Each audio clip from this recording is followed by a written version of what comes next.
السلام علیکم۔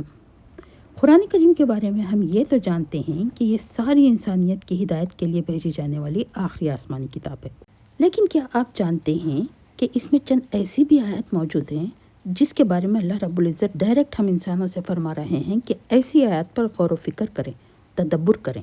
خاص طور پر ایسی آیات جس میں astronomy, geology, oceanography, botany, zoology, physics اور ہسٹری کا ذکر موجود ہے، اور اس پر تدبر کرنے کا صرف ایک ہی مقصد ہے کہ اللہ کی وحدانیت کو پہچان سکے، کریٹر اور کریچر کے فرق کو محسوس کیا جا سکے۔ تو چلیے آج ہم قرآن کریم کی ان دو آیات کو سمجھیں گے جس میں اللہ رب العزت نے اپنی ننھی منی سی کریچر یعنی شہد کی مکھی کے بارے میں کہتے ہیں کہ اس پر غور و فکر کریں۔ یہ سورہ نحل کی ورس 68 اور 69 ہے، جس میں اللہ رب العزت فرما رہے ہیں کہ اور دیکھو تمہارے رب نے شہد کی مکھی پر یہ بات وحی کر دی کہ پہاڑوں میں، درختوں میں اور اونچے اونچے گھروں میں جو لوگ بناتے ہیں اپنے گھر بنا اور ہر طرح کے پھلوں کا رس چوس اور اپنے رب کی ہموار کی ہوئی راہوں پر چل۔ اس مکھی کے پیٹ میں رنگ برنگ کا ایک شربت نکلتا ہے جس میں شفا ہے لوگوں کے لیے، یقیناً اس میں ایک نشانی ہے ان لوگوں کے لیے جو غور و فکر کرتے ہیں۔ ان آیات میں اللہ رب العزت نے خاص طور پر 5 چیزوں کا ذکر کیا ہے، وہی شہد کی مکھیوں کے گھر بنانے کا، پھلوں سے رس چوسنے کا، اپنے رب کی ہموار کی ہوئی راہوں پر چلنے کا، شربت کا، اور ایک نشانی کے طور پر اسے پیش کیا گیا ہے کہ اس پر غور و فکر کریں۔ سب سے پہلے ہم بات کریں گے وحی کی۔ یہاں پر وحی کا مطلب وہ نہیں جو نبیوں پر نازل ہوا کرتی تھی، بلکہ یہاں پر وحی کا مطلب ہے ہدایت، ایسی ہدایت جو اللہ رب العزت نے اس ننھی منی سی کریچر کو بے برد دے رکھی ہے۔ یعنی پیدائش سے اللہ رب العزت نے اس ننھی منی سی کریچر کو انجینئرنگ بھی سکھوا دی، نیویگیشن بھی سکھوا دی اور ایگریکلچر بھی۔ وہ کیسے؟ چلیے اس کو اسٹیپ بائی اسٹیپ جانیں گے۔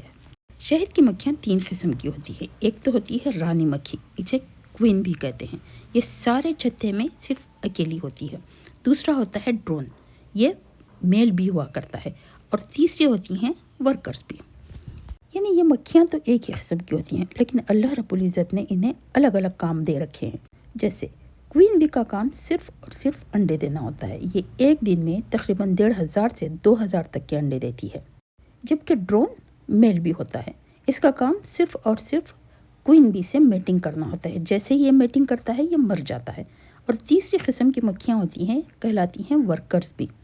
ہزاروں کی تعداد میں یہی وہ مکھیاں ہوتی ہیں جو سارے کام کرتی ہیں، نیکٹر جمع کرنا، ہائف یعنی اپنے گھر بنانا، اور ہر دن رانی مکھی جو 1500 سے لے کر 2000 تک کے انڈے دیتی ہیں اس سے نکلنے والے لاروں کو فیڈ کرنا۔ اس کے علاوہ ان کا اہم کام ہوتا ہے کوئن بی کی خدمت کرنا اور اپنے ہائف یعنی اپنے گھر کے ٹیمپریچر کو مینٹین کرنا۔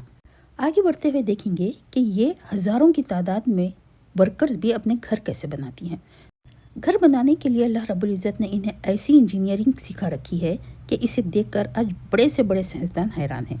اور ریسرچ کے بعد یہ پتہ چلا کہ ان مکھیوں کے پیٹ میں ہوتے ہیں کچھ اسپیشل گلینڈز، اور ان گلینڈز سے سیکریٹ ہوتا ہے کچھ ویکس یعنی موم، جسے بی ویکس بھی کہا جاتا ہے، اور اسی ویکس سے یہ اپنے گھر بناتی ہیں۔ یہ ویکس ہوتا ہے کسی قدر سخت، اس ویکس کو یہ اپنے جوز سے دبا دبا کر اتنا نرم کرتی ہے کہ اس سے بآسانی ہیکساگونل شیپ کا ان کا اپنا ہائف یعنی ہنی بی کوم بن سکے، ان کا اپنا گھر بن سکے جو کافی مضبوط بھی ہوتا ہے۔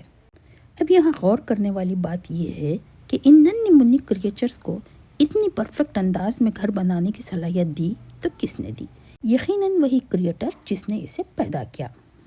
اس کے بعد بات ہو رہی ہے ان کے نیویگیشن کی، یعنی رس چوسنے کی اور اپنے رب کی ہموار کی ہوئی راہوں پر چلنے کی۔ پھولوں کے گارڈن کو نیویگیٹ کرنے کے لیے ان کے پاس کوئی خاص GPS تو نہیں ہوتا، لیکن کچھ نیچرل ٹولز کے ذریعے یہ اسے نیویگیٹ کرتی ہیں، خاص طور پر سورج کے ڈائریکشن کو اور کوئی لینڈ مارک سے، اور پھر اپنی ذہانت کے ذریعے یہ رب کی ہموار کی ہوئی راہوں سے آتی اور جاتی ہے۔ اور جب کوئی مکھی کسی خاص پھولوں کے گارڈن کو دریافت کر لیتی ہے تو یہ واپس اپنے چتے میں آ کر ایک خاص قسم کا ڈانس کرنے لگتی ہے، یہ کہلاتا ہے ویگل ڈانس۔ ویگل ڈانس کے ذریعے دراصل یہ دوسرے مکھیوں سے کمیونیٹ کرتی ہے اور یہ بتاتی ہیں کہ گارڈن کس ڈسٹینس پر ہے اور یہاں پر کتنی کوانٹٹی میں پھول موجود ہیں اور کس ڈائریکشن میں ہیں۔ ریسرچ یہ بتاتی ہے کہ یہ ڈانس ہوتا ہے 8 کی شیپ میں۔ جب یہ ورکر بھی اوپر کی طرف ڈانس کرنے لگتی ہے تو دوسری مکھیاں سمجھ لیتی ہیں کہ پھول سورج کی ڈائریکشن میں موجود ہے، اور جب صرف ایک ہی لمحہ کے لیے یہ ڈانس کرتی ہیں تو دوسری مکھیاں سمجھ لیتی ہیں کہ پھول بہت ہی قریب موجود ہیں، اور جب بہت ہی ایکسائٹڈ ہو کر یہ ڈانس کرنے لگتی ہے تو دوسری ساری مکھیاں سمجھ لیتی ہیں کہ پھول بہت ہی زیادہ کوانٹٹی میں موجود ہیں جہاں سے انہیں نیکٹر جمع کرنا ہے۔ یعنی اس بہترین نیویگیشن کے ذریعے یہ پھولوں کے ڈائریکشن کو بتاتی ہیں، اس کے ڈسٹینس کو بتاتی ہیں اور اس کی کوانٹٹی کو۔ ہے نا بڑی ہی حیرت انگیز بات؟ اور جب سارے ورکرز بھی یہ جان لیتے ہیں تو اب پہنچ جاتے ہیں پھولوں سے رس چوسنے کے لیے۔ آگے اللہ رب العزت جو کہہ رہے ہیں کہ رب کی ہموار کی ہوئی راہوں پر چلیں، تو اس کے لیے بھی جب اسٹڈی کی گئی، اس پر ریسرچ کیا گیا تو پتہ چلا کہ ان مکھیوں میں ایک نہیں، دو نہیں، تین نہیں، بلکہ 5 آنکھیں ہوتی ہیں۔ 2 ہوتی ہیں بڑی آنکھیں جسے کمپاؤنڈ آئی کہا جاتا ہے، اس میں ہزاروں کی تعداد میں لینسز ہوتے ہیں۔ ان کا کام ہوتا ہے 360 اینگل پر اپنے اطراف کے سارے ماحول کو دیکھیں۔ اور 3 ہوتی ہیں چھوٹی آنکھیں، یہ کہلاتی ہیں اوسیلی۔ اوسیلی میں صرف ایک ہی لینس لگا ہوتا ہے۔ اوسیلی کا کام یہ ہوتا ہے کہ اڑان کے دوران یہ اپنے باڈی کے بیلنس کو مینٹین رکھیں۔ اسی طرح یہ 5 آنکھوں کے ذریعے اللہ کی رب کی ہموار کی ہوئی راہوں کو پہچانتے ہوئے اس جگہ پہنچ جاتی ہیں جہاں سے پھولوں کا رس چوسنا ہوتا ہے۔ ان مکھیوں کا پھولوں سے رس چوسنے کا انداز بھی بڑا ہی دلچسپ ہے۔ ہوتا یہ ہے کہ ان کے پاس ہوتی ہے بہت ہی لمبی زبان، یہ کہلاتی ہے پروبوسس۔ پروبوسس کے ذریعے یہ ایک ہی وقت میں 2 کام کرتی ہے، ایک تو پھولوں سے نیکٹر جمع کرتی ہے اور دوسرے پولینیشن کا کام کرتی ہے۔ پولینیشن کا پروسیس بھی کچھ اس طرح ہوتا ہے کہ جب یہ ایک پھول کے اینتھر پہ جاتی ہے تو یہاں سے پولن کو لے کر دوسرے پھول کے اسٹگما پر ٹرانسفر کرتی ہے، اور اس طرح ہوتا ہے پولینیشن کا عمل۔ چلیے اب ایک اور دلچسپ پروسیس کو جانیں گے کہ یہ جب پھولوں سے نیکٹر جمع کرتی ہے تو اسے اسٹور کرتی ہے تو آخر کہاں؟ تو سائنسدان یہ بتاتے ہیں کہ جب یہ نیکٹر جمع کرتی ہے تو اپنے اسٹمک میں ہی رکھتی ہے، لیکن یہ اسٹمک وہ نہیں ہوتا جو ہم جانتے ہیں، بلکہ یہ ایک سیک لائک اسٹرکچر ہوتی ہے جسے فل کرنے کے لیے اسے 700 سے 1000 پھولوں کا رس چوسنا ہوتا ہے۔ اب آگے کا پروسیس اور بھی حیران کن ہے۔ ہوتا یہ ہے کہ اس سیک میں ہوتا ہے کچھ نیچرل انزائمز، اور جب یہ نیکٹر اس سیک میں پہنچتا ہے تو نیکٹر میں موجود کمپلیکس شوگر سمپل شوگر میں بدل جاتا ہے اس انزائم کی وجہ سے۔ اب یہاں رک کر سوچیں کہ اس کمپلیکس شوگر کو سمپل شوگر میں بدلنے کے لیے آخر یہاں پر کون سی مشنری کام کر رہی ہے، کون سا انجینئر کام کر رہا ہے اور کون سا سائنٹسٹ کام کر رہا ہے؟ نہ کوئی مشنری، نہ کوئی انجینئر، نہ کوئی سائنٹسٹ، اس میں کسی کا کوئی دخل نہیں، بلکہ اللہ رب العزت کی یہ حکمت ہے، یہ قدرت ہے کہ یہ کمپلیکس شوگر سمپل شوگر میں آٹومیٹیکلی بدل رہی ہے۔ بہرحال جب یہ سیک پوری طریقے سے نیکٹر سے فل ہو جاتا ہے تو یہ اب جاتی ہیں واپس اپنے چھتے کی طرف، اور جب یہ چھتے میں آ جاتی ہیں تو اس نیکٹر کو یہ دوسری مکھیوں میں ٹرانسفر کرتی ہیں۔ یہ آٹومیٹک پروسیس اللہ رب العزت نے انہیں اس لیے دے رکھا ہے کہ نیکٹر میں موجود 80% پانی کو ریموو کیا جا سکے۔ پروسیس سے نیکٹر کا پانی کسی قدر کم ہونے لگتا ہے، اور اسی دوران یہ نیکٹر کو اپنے ہائف میں ڈالتی ہیں، یعنی ہیگزاگونل شیپ کے اس گھر میں ڈالتی ہیں، اور جب پوری طریقے سے نیکٹر اس ہیگزاگونل شیپ کے خانوں میں بھر چکا ہوتا ہے تب بھی اس میں کچھ پانی موجود ہوتا ہے۔ اس پانی کو ریموو کرنے کے لیے یہ اپنے پروں کو بہت ہی تیزی سے ہلاتی ہے، گویا کہ یہ ایک فیننگ کر رہی ہے، اور اس فیننگ کے ذریعے جو کچھ بچا کچا پانی ہوتا ہے یہ ریموو ہو جاتا ہے۔